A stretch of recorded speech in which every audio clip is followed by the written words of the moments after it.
Olá meu povo, tudo bom com vocês? Meu nome é Douglas Sena e esse é o canal do Ursão. Sejam muito bem-vindos a mais uma análise do capítulo 5 da novela Terra e Paixão, novela das 9 da Rede Globo. A gente está fazendo análise diária de todos os capítulos que estão saindo. Estou um pouquinho atrasado, estamos um pouquinho atrasado em relação ao capítulo 5 e 6, mas hoje saem os dois aqui para vocês. Um ao meio-dia, que vocês estão assistindo, e o outro às 16 horas, certo? Então bora se inscrever no canal, bora compartilhar o vídeo com os amigos de vocês. Aqui nesse canal eu faço revisão de novela, então se você quer que eu faça alguma revisão de alguma novela, seja ela antiga ou atual, só deixa nos comentários que eu vou fazer um esforço para trazer para vocês, certo? E estamos com o objetivo de chegar em 400 inscritos até o final do mês, então por favor, se inscreva nesse canal para apoiar aí, pra gente poder aumentar a família, certo? Então bora lá, bora a gente conversar sobre tudo que rolou nesse capítulo de número 5. Vamos começar com a Anneli. A gente sabe que a personagem da Tata Werneck é uma personagem que tem o seu namorado, tem um relacionamento ok. Aparentemente, ela cuida do sobrinho, cuida da casa, enquanto a irmã trabalha,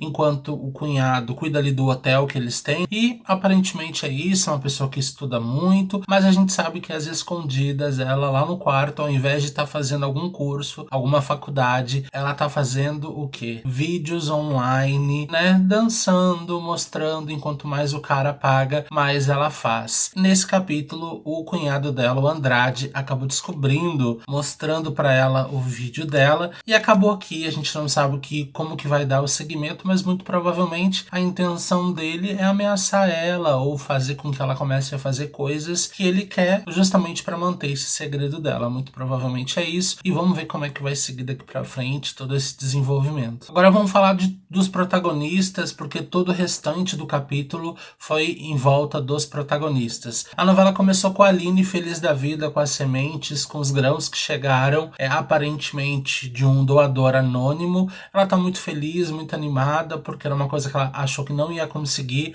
e alguém mandou para ela. Ela descarta a possibilidade de ser o Caio e ela ainda acredita que seja o Daniel. Um dos caras que está trabalhando na fazenda dela, aparentemente ajudando, ele trabalha pro Antônio. Então ele foi lá pro Antônio e contou pro Antônio que alguém deu os grãos para ela poder plantar e fazer a colheita dela. Isso obviamente deixa ele enfurecido, porque ele quer saber quem é que comprou e quem é que deu para ela essas sementes. Ele acredita que tenha sido alguém da cooperativa, porque eles acreditam que nessa altura do plantio, o único lugar que teria essa quantidade de sementes é a cooperativa. Então ele vai direto na cooperativa ameaçar a Lucinda para poder descobrir quem de fato comprou essas sementes. O Antônio chega lá, ele automaticamente confronta a Lucinda para poder saber quem é que vendeu essas sementes para Aline, por que venderam para ela. A Lucinda automaticamente descarta a possibilidade de alguém ter vendido para ela, porque o próprio presidente havia negado a compra para ela. Então alguém é que vendeu, e ela, a Lucinda, automaticamente já matou a charada. Foi o próprio irmão do Antônio que fez a venda dessas sementes, mas ela não fala. Inclusive ela diz que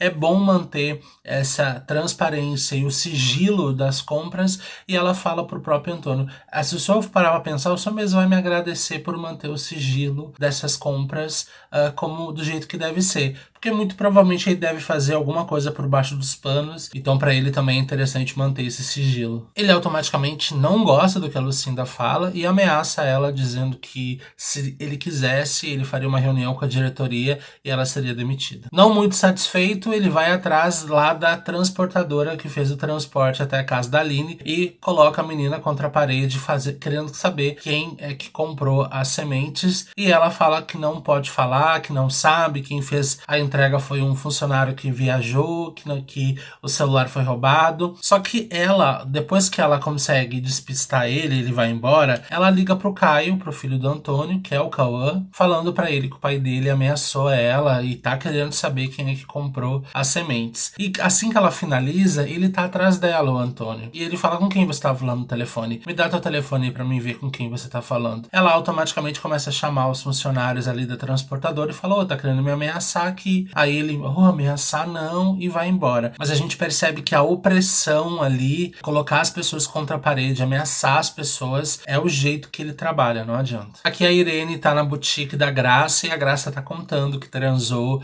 com o Daniel, não usou preservativo, e a Irene falou, então você pode estar grávida, e a Graça fala, não, mas ainda é muito cedo, mas a Irene quer porque quer que ela se case de uma vez com o Daniel. Aqui o Daniel e a nossa louca do Rivotril estão conversando, ela fala pra ele que tá completamente apaixonada pelo italiano, e ele fala pra irmã dele tá encantado, apaixonado por uma outra mulher que não é a Graça, mas os dois ali desejam forças e é muito bonita a união dos irmãos, de fato, né? Aqui o Antônio, ele pressiona o Caio a descobrir quem é o responsável pela compra das sementes que deram pra Aline. Ele já entendeu que não foi a Aline que comprou diretamente, ele já descobriu que foi alguém que comprou em nome dela e fez essa entrega, e ele só precisa saber quem é o responsável. Caio prometeu pra ele que iria descobrir quem é o responsável, mas obviamente foi o próprio Caio, né? E o tio dele ajudando, então a gente vai ver como que vai se desenvolver isso. Aqui a Aline e o Jonatas, eles estão novamente na delegacia pra ver com o delegado como é que tá o andamento sobre a morte do marido dela, e eles descobrem que o delegado não tá nem investigando, que o delegado não tá nem aí, e o delegado fala que é bom eles não mexerem com gente grande. Complicado isso, né? E assustador ao mesmo tempo saber que pessoas que têm muito poder e muita influência, não acontece nada com elas. Não vai acontecer nada. É horrível saber disso, né? Insatisfeitos, os dois vão atrás de um advogado, amigo do Jonatas, que fala que vai ajudar no que for preciso a Aline, que vai pressionar o delegado por uma boa investigação. E eu tenho medo por isso, hein? Porque pode ser morto, né, esse advogado, porque pra matar mais um, pra eles é indiferente. Aqui o Caio tá conversando com o tio dele na boate da Cândida. Eles falam que logo logo o Antônio vai descobrir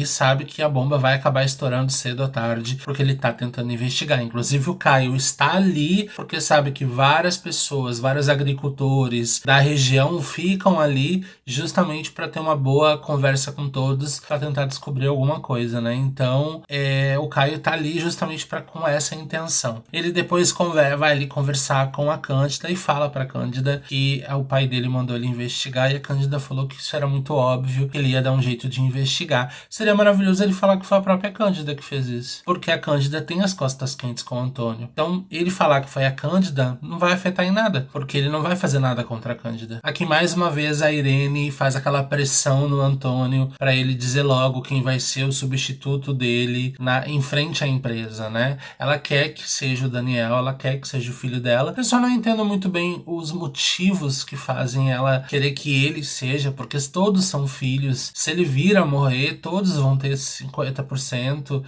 de tudo, né? Ela como esposa, se não se casaram em separação total de bens, ela vai ter 50% da herança e os outros 50% é dividido entre os filhos. Então todos vão ter partes iguais. Eu não entendo por que essa pressão do filho dela se tornar o presidente, né? Não entendo muito, talvez tenha alguma coisa que eu não entenda, juridicamente falando, mas ela quer porque quer que o Daniel vire o substituto. No outro dia, já de manhã, o Antônio procura o Caio para saber se ele descobriu alguma coisa sobre quem foi a pessoa responsável pela compra das sementes, mas o Caio falou que não sabe, que ele não é fofoqueiro, que ele tentou conversar com as pessoas, mas que ele não sabe quem comprou as sementes. Eu acho, na verdade, um pouco complicado isso. Acho que o Caio deveria achar alguém para colocar essa pessoa como responsável, porque se enquanto o Antônio não descobrir um nome, ele vai continuar atrás. E pro Caio isso é ruim. Então o Caio deveria falar que foi alguém. Aqui a Irene conversando com o Daniel e falando pra ele o quanto é importante ele descobrir quem é a pessoa que comprou as sementes. Porque isso é algo muito importante que o pai dele quer saber. E descobrindo e falando pro pai dele, o pai dele vai ver o quanto ele é esforçado pra se destacar. E é uma coisa tão boba, né? Descobrir um nome e isso vai fazer com que a pessoa seja o substituto. Acho tão pequeno isso, mas a novela faz algo extremamente grandioso em cima disso, né? Inclusive depois o próprio Daniel fala isso pro pai, né? Que ele vai descobrir o nome, mas ele quer se tornar o substituto. E o pai dele não promete nada, mas fala que vai pensar com carinho. A empregada ela ouve a conversa da Irene com o Daniel e ela vai lá conversar com o Caio. E ela fala pro Caio que a Irene, mais uma vez, tá fazendo a cabeça do filho pro filho se tornar o substituto pro Antônio. E o próprio Caio fala, mas eu sou o filho mais velho, eu tenho o direito de assumir a responsabilidade, a presidência da empresa. E ela fala pra ele, mas o teu pai não resolveu nada. E o Caio fala, mas eu vou ser o responsável pela empresa, eu sou o Caio. Né? Aquela coisa de realmente vai acabar se tornando uma grande briga entre irmãos. E depois, claro, para tentar descobrir quem é o responsável pela compra das sementes, ele vai lá, o Daniel, lá na cooperativa, uma carta do pai dele, porque o pai dele é sócio, né? Entrega para Lucinda e fala que eles têm o direito de receber a lista de todos os compradores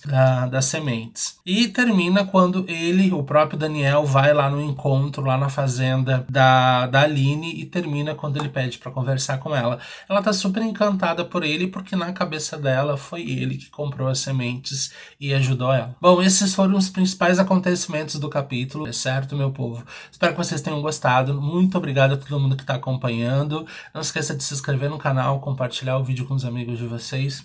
Beijo no coração e deixe aqui nos comentários o que vocês estão achando da novela, tá? Beijo e até.